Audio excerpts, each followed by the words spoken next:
நம்ம ஃபியூச்சரையே சேஞ்ச் பண்ற அளவுக்கு ஒரு டெக்னாலஜி ஒன்று உருவாகிட்டு இருக்கு. அதோட பேரு ஆர்கனாய்டு இன்டெலிஜென்ஸ் அப்படின்னு சொல்றாங்க. Scientists have created a computer system which uses living brain cells to complete tasks. Organoid intelligence can make faster, more efficient and powerful computers than today's AI. ஏன் கஷ்டப்பட்டு ஒரு சிலிக்கான் சிப்பை நம்ம பிரெயின் மாதிரி மிமிக் பண்ண வைக்கணும்? அதுக்கு பதிலாக ஒரு பிரெயினையே ஆர்டிஃபிஷியலாக உருவாக்கி அதுக்கு ஆர்டிஃபிஷியலாக இன்டெலிஜென்ஸையும் கொடுக்கலாம் அப்படின்னு குதர்க்கமாக யோசிச்சு அதில் ஒரு சக்ஸஸும் இருக்காரு. இந்த ஆர்கனாய்டு பிரெயினையும் ஒரு நார்மல் கம்ப்யூட்டரையும் ஜஸ்ட் ப்ளே பண்ண வைக்கிறாங்க. இதில் அந்த ஆர்கனாய்டு பிரெயின் நார்மல் கம்ப்யூட்டர்ஸை 2 டைமுக்கு மேலே தோக்கடிச்சிருக்கு. நான் சொல்கிற இந்த ஆர்கனாய்டு இன்டெலிஜென்ஸ் மட்டும் வந்துச்சு அப்படின்னா அந்த ஏஐக்கே வேலை போயிடும். ஏன்னா இந்த ஏஐ விட பல மடங்கு அட்வான்ஸ் ஆனது இந்த ஓஐ, அதாவது ஆர்கனாய்டு இன்டெலிஜென்ஸ். ஒரு கம்ப்யூட்டரோட ரொம்ப முக்கியமான பார்ட்னு பார்த்தா அது சிபியூ தான். பிகாஸ் அந்த சிபியூ தான் அந்த கம்ப்யூட்டரோட பிரெயின். இன்கேஸ் அந்த கம்ப்யூட்டரோட பிரெயினான சிபியூவை கலட்டி தூக்கி வெளியே வச்சுட்டு என் மண்டோட்டுக்குள்ள இருக்க பிரெயினை கலட்டி அந்த இடத்துல வச்சேன் அப்படின்னா அந்த கம்ப்யூட்டர் ஒர்க் ஆகுமா அப்படின்னு கேட்டால் நீங்கள் எல்லாரும் என்ன பார்த்து பைத்தியக்காரன் தானே சொல்லுவீங்க. ஆனால் தாமஸ் ஹார்டங் அப்படிங்கிற ப்ரொஃபஸர் அது பாசிபிள்னு சொல்லி ப்ரூவ் பண்ணி காமிச்சிருக்காரு. அவர் பார்த்த அந்த வேலையால் நம்ம ஃபியூச்சரையே சேஞ்ச் பண்ணுற அளவுக்கு ஒரு டெக்னாலஜி ஒன்று உருவாகிட்டு இருக்கு. அதோட பேர் ஆர்கனாய்டு இன்டெலிஜென்ஸ் அப்படின்னு சொல்கிறாங்க. நம்ம என்ன நினச்சிட்டு இருக்கோம், அந்த ஏஐ அப்படிங்கிறது ரொம்ப பெரிய டெக்னாலஜி, அது வந்துச்சுன்னா நம்ம எல்லாருக்கும் வேலை போயிடும் அப்படின்னு நம்ம நினச்சிட்டு இருப்போம். ஆனால் நான் சொல்கிற இந்த ஆர்கனாய்டு இன்டெலிஜென்ஸ் மட்டும் வந்துச்சு அப்படின்னா அந்த ஏஐக்கே வேலை போயிடும். ஏன்னா இந்த ஏஐ விட பல மடங்கு அட்வான்ஸ் ஆனது இந்த ஓஐ, அதாவது ஆர்கனாய்டு இன்டெலிஜென்ஸ். இதை பற்றி தான் இந்த வீடியோவில் ஃபுல்லாக பார்க்க போகிறோம். ஸோ ஸ்கிப் பண்ணாமல் ஃபுல்லாக பாருங்கள். இந்த ஏஐ ஓஐ இது எல்லாத்துலேயுமே இந்த இன்டெலிஜென்ஸ் அப்படிங்கிற ஒரு வேர்டை காமனாக நம்மளாம் யூஸ் பண்ணுறோம் இல்லையா? அந்த இன்டெலிஜென்ஸ்னா என்ன அப்படிங்கிறத ஃபஸ்ட்டு நம்ம புரிஞ்சுக்கணும். இன்டெலிஜென்ஸ் அப்படிங்கிறது எல்லா லிவிங் பீயிங்ஸ்டே இருக்கும். அது உதாரணத்துக்கு சொல்லணும் அப்படின்னா நம்ம சின்ன வயசில் வந்து தெரியாமல் நெருப்பில் கை வச்சிருவோம். நமக்கு சுடுன்னு தெரியாது, சுடுன்னு தெரியாமல் நெருப்பில் கை வச்சிருவோம். நெருப்பில் கை வச்சது நம்ம கையை நெருப்பு சுட்டுரும். ஒன்ஸ் அது சுட்டதுக்கப்புறம் நம்ம நெருப்பை பார்த்தாலே அந்த நெருப்பில் நம்ம கை வைக்க மாட்டோம். ஏன் அப்படின்னா ஃபஸ்ட் டைம் நம்ம கையை வச்சு சூடு வாங்கினதுமே நெருப்பில் கையை வச்சா சுடும் அப்படிங்கிறத நம்ம பிரெயின் லேர்ன் பண்ணிக்கிடுச்சு. ஸோ ஒரு விஷயத்தை ஃபஸ்ட்டே லேர்ன் பண்ணியாச்சு. லேர்ன் பண்ணதுக்கப்புறம் திரும்ப நான் எங்கேயாவது நெருப்பை பார்க்குறேன் அப்படின்னா அந்த நெருப்பில் நான் கையை வைக்க மாட்டேன். ஏன்னா நெருப்பில் கையை வச்சா சுடும் அப்படிங்கிறத நான் ஆல்ரெடி லேர்ன் பண்ணிட்டேன். ஸோ இந்த மாதிரி ஒரு விஷயத்தை லேர்ன் பண்ணி அது மூலமாக ஒரு டிசிஷனை மேக் பண்ணுறதுக்கு பேர் தான் இன்டெலிஜென்ஸ். இந்த இன்டெலிஜென்ஸ் அப்படிங்கிறது வெறும் மனுஷனுக்கு மட்டும் கிடையாது. நாய், பூனை, யானை, குரங்கு, எருமைன்னு எல்லாத்துக்குமே இந்த இன்டெலிஜென்ஸ் அப்படிங்கிறது இருக்கும். பொதுவாக நம்ம எல்லாருக்கும் இன்டெலிஜென்ஸ் அப்படின்னு ஒரு விஷயம் இருக்கிறதுக்கு 2 முக்கியமான காரணம் இருக்குது. ஒன்று நியூரான்ஸ், இன்னொன்று நம்மளோட பிரெயின். நான் ஃபஸ்ட் டைம் நெருப்பில் கை வைக்கும்போது என் கையில் இருக்க நியூரான்ஸ் நேராக பிரெயின் கிட்ட போய் அந்த இடத்துல சுடுது அப்படிங்கிறத இன்ஃபார்ம் பண்ணிடும். இந்த இன்ஃபர்மேஷனை வாங்கிக்கிட்ட பிரெயின் அங்கே கையை வச்சா சுடும் அப்படிங்கிறத லேர்ன் பண்ணிக்குது. இதுக்கப்புறம் எப்பயாவது நெருப்பை பார்க்கும்போது அந்த பிரெயின் நியூரான் கிட்ட அங்கே கையை கொண்டு போகாதீங்க அப்படிங்கிறத பாஸ் பண்ணிடுது. ஸோ இப்படி தான் நார்மலாக நம்மளோட இன்டெலிஜென்ஸ் அப்படிங்கிறது ஒர்க் ஆகுது. பட் இதே இன்டெலிஜென்ஸை ஆர்டிஃபிஷியலாக ஒரு கம்ப்யூட்டருக்கு என்னால் ப்ரோக்ராம் பண்ண முடியும் அப்படின்னா அதுக்கு பேர் தான் ஆர்டிஃபிஷியல் இன்டெலிஜென்ஸ். நமக்கு ஹெல்ப் பண்ணுறதுக்கு வந்து நியூரானும் பிரெயினும் இருந்த மாதிரி ஒரு கம்ப்யூட்டருக்கும் நியூரானும் பிரெயினும் தேவைப்படுது. ஸோ அதுக்காக என்ன பண்ணுறாங்கன்னா நியூரான்ஸை ஆர்டிஃபிஷியலாகவே ப்ரோக்ராமிங் லாங்குவேஜ் ஹெல்ப்போட கிரியேட் பண்ணுறாங்க.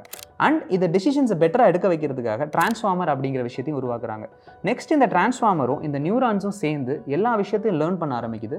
லேர்ன் பண்ணிக்கிட்டு ஒரு பாயிண்ட்டுக்கு அப்புறம் டிசிஷன்ஸை மேக் பண்ணுது. என்னதான் லேர்ன் பண்ணுறதுக்கு, டிசிஷன் மேக் பண்ணுறதுக்கு இந்த நியூரான்ஸ் அண்ட் டிரான்ஸ்ஃபார்மர்ஸ் எல்லாம் இருந்தாலும் இது ஆஃப்டர் ஆல் ஒரு கம்ப்யூட்டர் ப்ரோக்ராம் தான். இந்த கம்ப்யூட்டர் ப்ரோக்ராம் ரன் ஆகிறதுக்கு எனக்கு ஒரு ஃபிசிக்கலான ஹார்ட்வேர் தேவை. அதுதான் இங்கே சிபியூ அண்ட் ஜிபியூ. மாடர்ன் டேவை பொறுத்த வரைக்கும் என்பியூ அப்படின்னு சொல்லிட்டு ஒரு விஷயம் இருக்குது, அதாவது நியூரல் ப்ராசஸிங் யூனிட். இந்த ஆர்டிஃபிஷியல் இன்டெலிஜென்ஸ் மாதிரியான ப்ரோக்ராம் ரன் ஆகிறதுக்காகவே ஸ்பெஷலாக உருவாக்கப்பட்டது தான் இந்த என்பியூ அப்படிங்கிற ப்ராசஸிங் யூனிட். இந்த சிபியூ, ஜிபியூ, என்பியூ இது எல்லாமே ஒரு வகையான சிலிக்கான் சிப் தான். நான் முன்னாடியே சொன்னல ஒரு சயின்டிஸ்ட் தாமஸ் ஹார்டங், அவர் என்ன நினைக்கிறாருன்னா ஏன் கஷ்டப்பட்டு ஒரு சிலிக்கான் சிப்பை நம்ம பிரெயின் மாதிரி மிமிக் பண்ண வைக்கணும், அதுக்கு பதிலாக ஒரு பிரெயினையே ஆர்டிஃபிஷியலாக உருவாக்கி அதுக்கு ஆர்டிஃபிஷியலாக இன்டெலிஜென்ஸையும் கொடுக்கலாம் அப்படின்னு குதர்க்கமாக யோசிச்சு அதில் ஒரு சக்ஸஸும் இருக்காரு. தடங்களுக்கு மன்னிக்கவும், ஒரு சின்ன விளம்பர இடைவேளை. நீங்கள் டெக் அண்ட் ஐடி ஜாப்ஸ்க்கு போக தேவைப்படுற பேசிக் ப்ரோக்ராமிங் லாங்குவேஜில் ஆரம்பித்து data science, AI, web development, app டெவலப்மெண்ட்னு இன்னும் நிறைய ஸ்கில்ஸ் அண்ட் டூல்ஸை தமிழில் ஃப்ரீயாக கற்றுக்கணும் அப்படின்னா இப்போவே கீழே டிஸ்கிரிப்ஷனில் இருக்க லிங்கை கிளிக் பண்ணி குவி ஆப்பை டவுன்லோட் பண்ணிக்கோங்க. இந்த குவி ஆப்பில் நான் சொன்ன கோர்சஸ் எல்லாத்தையும் நீங்கள் ஃப்ரீயாக படிக்கிறது மட்டும் இல்லாமல் இந்த ஆப்பில் இருக்க கோட் கட்டா யூஸ் பண்ணி ஃப்ரீயாகவே ப்ராக்டிஸும் பண்ணி பார்த்துக்கலாம். அண்ட் இன்னொரு முக்கியமான விஷயம், ஃபர்ஸ்ட் ஸ்டெப் அப்படிங்கிற இந்த கூப்பன் கோடை நீங்கள் யூஸ் பண்ணீங்க அப்படின்னா இந்த ஆப்பில் இருக்க ஒரு ப்ரீமியம் கோர்ஸை நீங்கள் ஃப்ரீயாகவே படிச்சுக்கலாம். ஸோ இன்ஸ்டால் பண்ணி யூஸ் பண்ணி பாருங்கள். இப்போ வீடியோக்குள்ள போகலாம். இப்போ அதுக்காக அவரும் அவரோட டீமும் என்ன பண்ணுறாங்கன்னா நம்ம பிரெயினோட டிஷ்யூவை லேபில் எடுத்து ஸ்டெம் கல்ச்சர் வழியாக ஒரு ஆர்டிஃபிஷியல் பிரெயினையே உருவாக்குறாங்க.